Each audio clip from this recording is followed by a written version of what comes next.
নমস্কাৰ, আজি আপোনালোকৰ মাজলৈ পটল ভাপা লৈ আহিছোঁ। প্ৰথমতে পটলখিনি ফ্ৰাই কৰি ল'লোঁ, সেয়া চাওক। তাৰপিছত আপোনাৰ পিঁয়াজৰ পেষ্ট তেলত দিলোঁ, এনেকৈ লৰাইছোঁ, এয়া চাওক। এনেকৈ বনালে আপোনাৰ পটক কৰি ইজি হৈ পৰে। তাৰপিছত আপোনাৰ দিছোঁ পিঁয়াজৰ পেষ্ট, তাৰ লগত কাজু দিছোঁ, এয়া চাওক।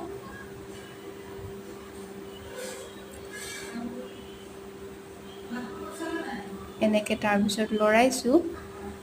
আজি বহুত কম সময়ৰ কাৰণে এনেকৈ বনাব লগা হৈছে, দীঘলীয়া প্ৰচেছ নাই কৰা। তাৰপিছত এইটো মছলাৰ পেষ্ট দিছোঁ। খাবলৈ বহুত টেষ্টি হয়, আগতেও বনাইছোঁ, আজিও বনাইছোঁ। এনেকৈ চাওক।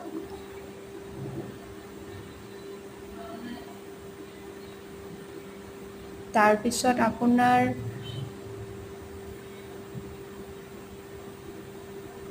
এইটো বিলাহী পেষ্ট দিছোঁ।